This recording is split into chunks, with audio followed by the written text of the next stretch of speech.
Hi there and welcome to my backyard. I'm Caroline and I live in Maryland Garden Zone 7B, just along the coast. So come on in my garden and check out the 4th tour of the year in 2020. As you can see, things are really starting to fill out big time. I spent a little bit of time yesterday on the arch because I planted a few more trellising things and they started to just wind up around the peas. And around the fence. So you can see here, they are morning glories. They're gonna be like striped purple and pink. We've got another strand coming up the other side over here. We actually have a ton. So here are some morning glories. This is a separate vine. We've got one on the other side right here and a couple going across horizontally, as well as this new bean plant. So that's a purple potted pole bean and it's actually reached almost the tippy top. So that's exciting, as have the peas on this side. They've really grown a lot more than I thought they would, especially on a day like today when it's supposed to be 90 degrees and I still have new pea blossoms. I think it's the shade is what is making it a reality, but I am pleasantly surprised. Here, let's see. So good. I think I'll take this one actually. Have a little breakfast snack. I don't know if you can see the cool coloring. Anyway, tastes just as good as a sweet pea. I mean, it is a sweet pea. Alrighty. The tomato plants have officially outgrown me. So we're working on 6 feet here. And it might be time to update the string to include little tomahawks across the top for the lower and lean method. So I'll have to include that in our trellis video. So if you're curious about that, what the lower and lean method is and how to, allow your plants to get taller than 6 feet but still manageable, you'll have to check that video out. Next we have our strawberries, which unfortunately I could not wait for this video to snack on them. It's kind of the deal is like when they're ripe. You gotta get them or else the bugs will get them. So that's what's under here, keeping the birds and the squirrels away. We've got some flowers are really starting to fill out along the border. And we've got a ton of bulbs popping up. We've got some zinnias here. These are some snapdragons I had started inside that actually started to bloom yesterday. So I am a little behind on this video. I like to do my videos on Fridays, every 2 weeks apart. But this weekend was Father's Day, so we were a little bit busy. And I'm a little bit behind on it, but I'm glad because the snapdragons were able to get in there. So speaking of bulbs, we've got some caladiums popping up. I planted the bulbs before, obviously, I planted any seeds, and I did not really map out where I planted them. So we've got some things coming up that I wasn't expecting to come up, but that is quite all right. I'm really enjoying this wildflower mix here. Check this out. Everything is finally alive and booming with different colors, and it's just a lovely mix.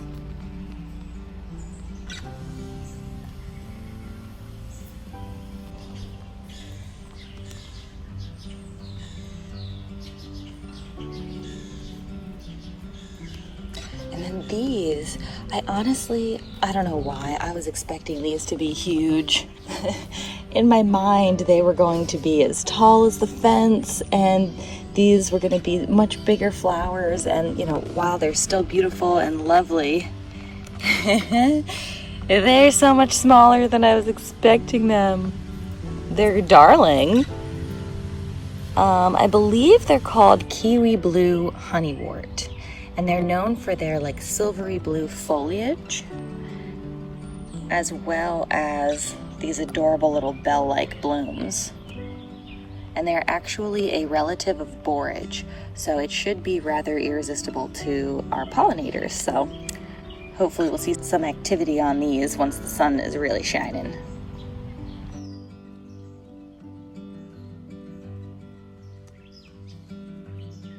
So continuing along after the honeywort, got a few more flowers, a few more bulbs, some lilies, which I cannot wait to see bloom. Come on now, any day. That's what I keep thinking, but we'll see soon. Oh, and that's a solar panel. We got some lights. So this whole place is lit up and wrapped around the arch. And then we've got like little ones in the corners of the beds, so we can actually tiptoe out in the middle of the night and just, you know, enjoy the garden without being a scaredy cat in the dark. So we've got all these blackberries. These are the 2 new canes. Look how tall they are. Look at that. These sprouted up out of the roots that I dug up. So these 2 here are the only sticks that were sticking out of the ground this spring. Here there's only 1. And I think I've got two green shoots. One is this really tall one, and one I think is a freshie. Anyway, so, and this one also has a new shoot that I was just tucking into the Florida weave back behind it. So next year, these will be the ones providing us with our fruits. And let's check them up. I think that they are ready to be covered so that the birds and the squirrels don't get to them, which they may have started to do, I'm not sure. So they're not turning red yet. I went out to the property. My husband and Adam and I, we own a small piece of property that one day we will eventually build our house on. We're just kind of, you know, enjoying where we live right now, close to this adorable small town. We can ride our bikes to the farmers markets, walk to the coffee shop, etc.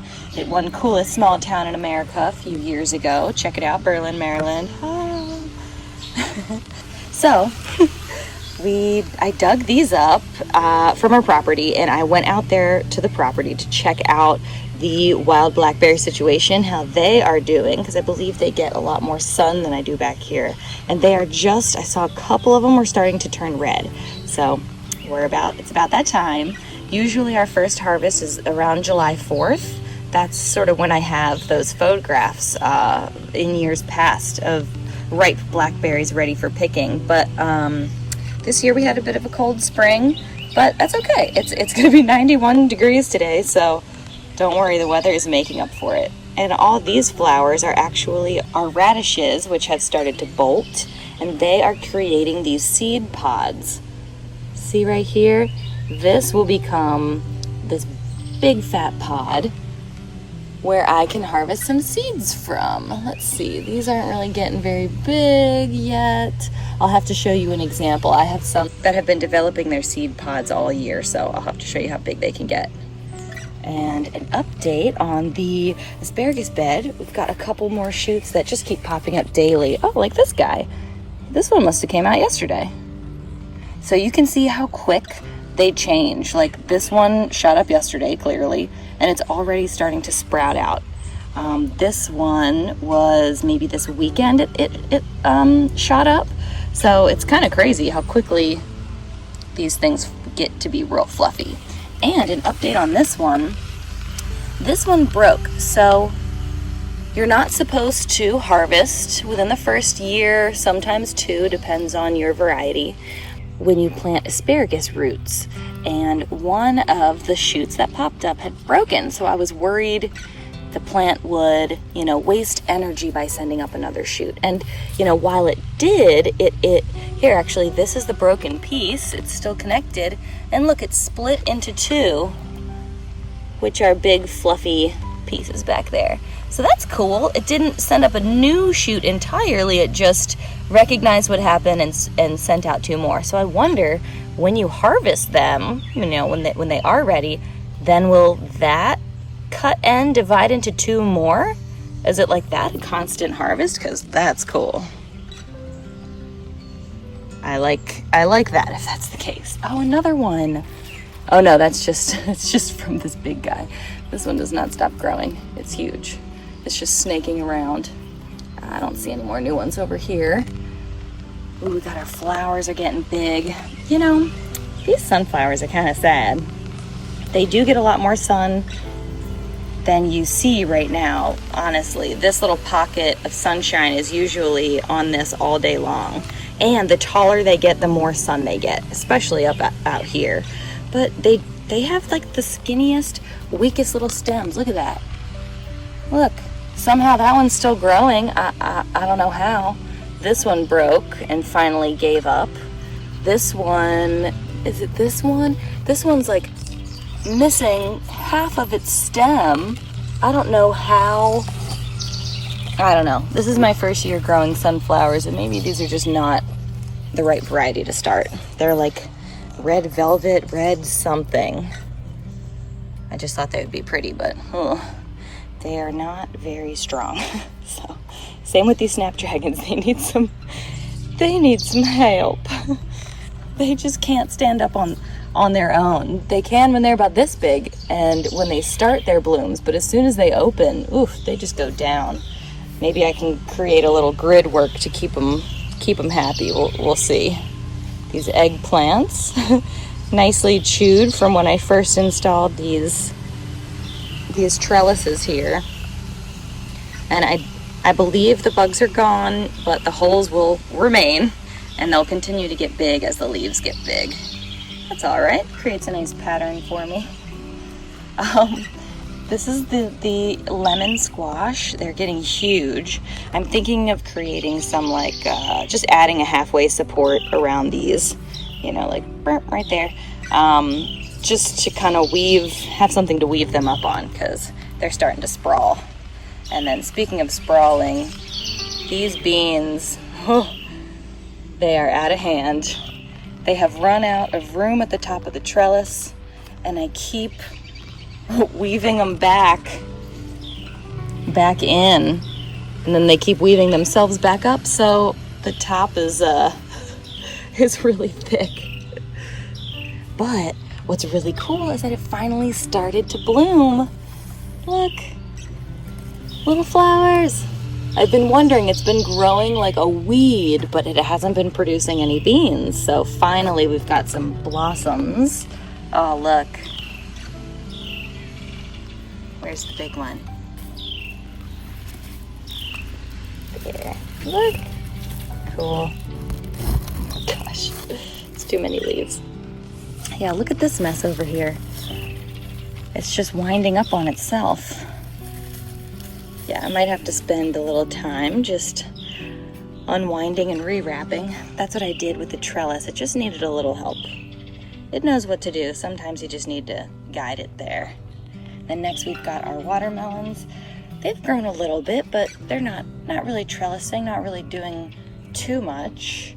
This one kept falling down back underneath, like hiding itself from the sun, which was weird. So I keep scooping it up around this branch. Hopefully it'll continue its way up. I think we've got some action on the Minnesota midgets over here. This one's getting big. No blooms yet. Lots of tendrils. You know, it's trying to start to spread, but no blooms yet. And then here I still haven't made a trellis. That is my goal today. Every day I come out here, I think, oh gosh, I need a trellis. I bet you these things would be all the way at the top if they were able to climb. You can see the cucamelons over here are starting to climb up around these bulbs. Sorry, cucamelons, I'll help you today, I promise. I promise. So they will desperately like that, I think. So going back over to the tomato bed, I figured I would actually show you some tomatoes. These are black cherry tomatoes. I'm assuming they'll start to turn dark as they ripen, which is odd because we've got another anthocyanin variety right here, which is also a black cherry tomato. It's called blueberries. And you can see that the anthocyanin reacts with the sunlight and it turns them dark where the sunlight touches them, even at a really small young size. I love watching them. I love the little stripes that's created by their little caps. I think they're so pretty. So I'm just surprised that that these are still green, especially because they get the most sunlight out of all the tomato plants here. So we'll see what they turn out to be. And we've got another black tomato here, Brandywine Black. Again, no anthocyanin showing just yet, but we'll see as they begin to ripen. And actually, it looks like we've had some squirrel activity. I planted these marigold seeds. What? Why? Oh, it's just broken off. Gee, thanks. Thanks, squirrels. Little jerks. Little jerks. What else do we have? I hope they're not stealing our tomatoes. We've got these golden cherry tomatoes called golden nuggets. They're just starting to turn yellow. This is the one that I accidentally topped. And this was the grouping of tomatoes that it already had on it. And this is the new sucker. So it's got some tomatoes coming off of that already. It's growing up, and it's almost as tall as all the others. So let's just loop this one around. I think this one will be just fine. Let's see these on this plant. This one we've got a bunch of suckers coming off of one main stem. Sometimes you can't tell that it's a sucker. It just splits and it goes in two and you just string them both up. So this one has the original line on it, and then this one we had to tie up a new string just to support it. You can see they're already starting to turn. This one at least. That's exciting. And then over here, which one is this? Oh, these are the striped ones. These are the tigerillas. So these should be, I think that they're sort of like orange and green stripes. We will have to see. These are the Brad's Atomics. They went in a little bit later than the others, and they look like they're about ready to trellis. We gotta give them a nice string. And you won't believe it, I finally have a bird visitor in my little birdhouse. My dad was visiting and he peeked inside and said, "Hey, did you put these sticks in here?" And I got so excited and said, oh my gosh, is there a bird, is there a bird, is there a bird? And I went and I looked, and it's loaded with sticks. And it certainly is a little bird's nest.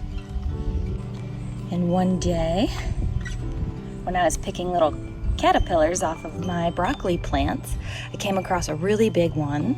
And I put the caterpillar inside the birdhouse, right into the little nest. There's no birdies, no nothing like that, no eggs. I'm not trying to mess with anything. I just like stuck it in with a little stick, and I just continued weeding, continued looking for little wormies or little caterpillars. And I was able to witness the bird coming home. And what I honestly believe is that it's a male who made the little nest, and I actually caught on camera him doing his own little bird dance to try to affect this little fella. And she flew in and inspected his little nest and found the little caterpillar. So that was like I guess I'm a bird person now. I don't know. That was a very weirdly exciting for me. So I hope you enjoyed this footage too. It was very special.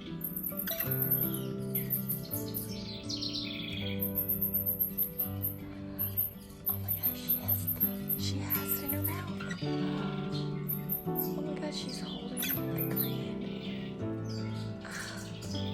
She's holding the worm.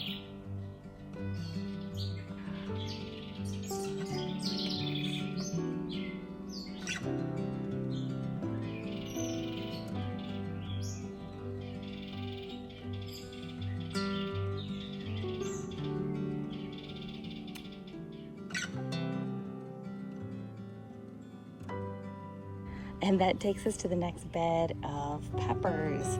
They're getting huge and they're actually ready for their next level of string to hold them up, as you can tell. A couple of them are a little top heavy. But yeah, they're growing right along. We've got some peppers developing. I think we've got some shishito. Yeah, check those out. Hello. beautiful. Nothing from the fish peppers yet, and nothing from the, what are they called? Jigsaw peppers. So just a bunch of dropped blossoms. I'm trying to pollinate them by hand or, you know, just wiggling them around, but maybe we'll get some, maybe we won't. Who knows? Then we've got a ridiculous amount of lettuce. We filled like 3 or 4 giant bowls of lettuce this weekend, and there's still more. Man, it's like I can't keep up, basically. I need to start harvesting every day and just giving it away. And the spinach, my goodness. It's time to cut it down and harvest it all and put some beans in its place, because down below over here doesn't seem to be getting enough sunlight and air circulation, so we're getting some powdery mildew along here. And I'd hate to have this powdery mildew spread, so I'm actually gonna pull these peas and beans up over here. Well, the edamame basically died. And I'm gonna stick them over here and see how they do. Now, I do know you can't put beans in certain beds because of the nitrogen that it puts out, so I'll double check and make sure that it's okay to go in with these lovely greens, but hopefully this will be our new spot for some snacking. And you can see the onions are getting bigger. Broccoli has basically stayed the same. We harvested some. You can see it flowering, some that we left behind, in case you're curious what it looks like when you leave broccoli out. They're pretty. Leave a little something for the pollinators, I guess. Very pretty. And I did not spray with neem oil. Neem oil is an organic substance that you can spray at night so that the daily pollinators aren't out. Ooh, these came out of nowhere. Cool. I'm just gonna snag on that.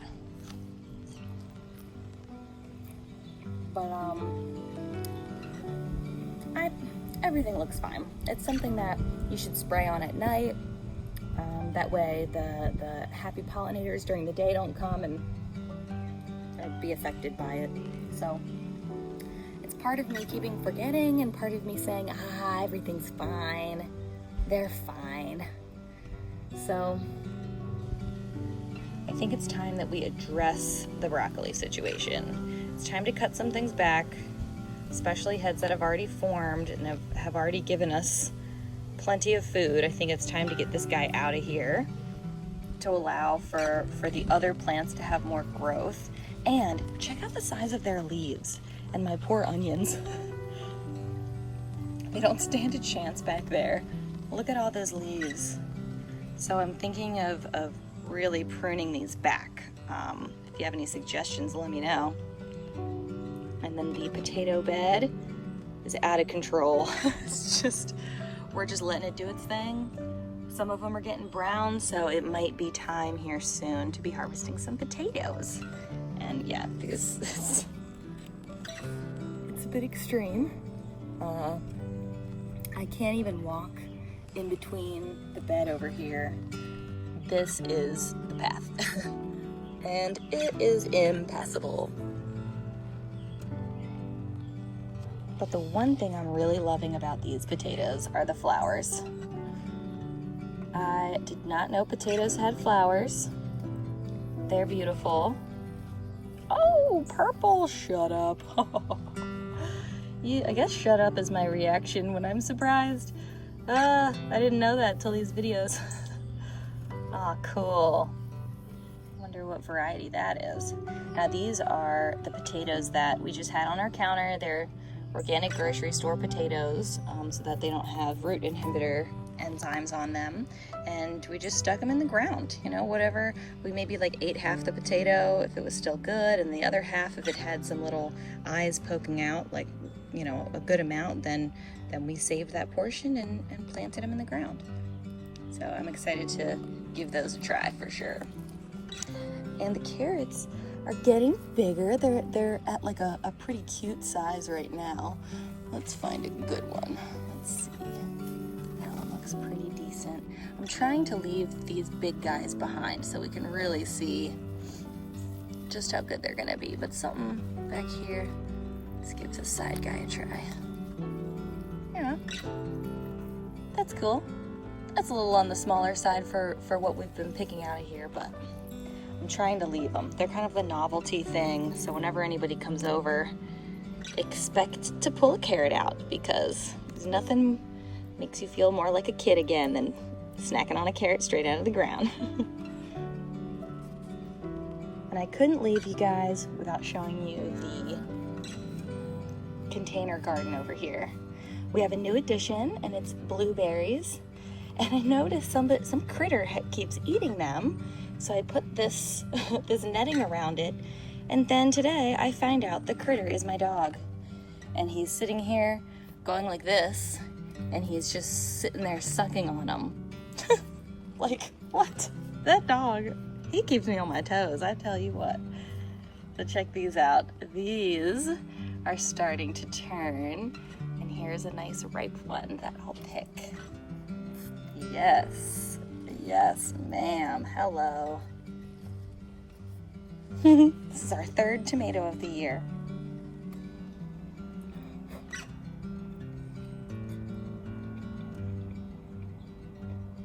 Summertime.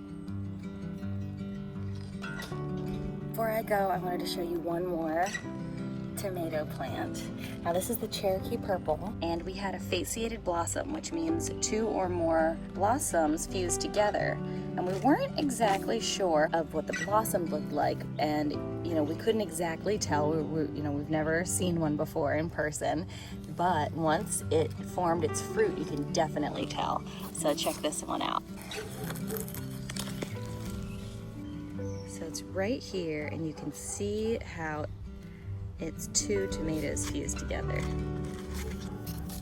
So people don't usually keep these. They'll tend to pick those blossoms off because they tend to rot on the bottom, and your plant is just putting a lot of energy into this like massive tomato that might not necessarily be edible. Like this one's not a fasciated blossom, but I did notice the bottom of it. Ugh. So that one might not be an edible one. It looks a little rough. So that's what I'm expecting to find on the bottom of this big one. But we'll see how it grows. We'll check back in. So that's all for this week. Thanks so much for coming along. I better go and finish that trellis, or else those cucumbers will take over this whole garden. So check out that video. That'll be the next one released, and I'll see you in 2 weeks for the next tour.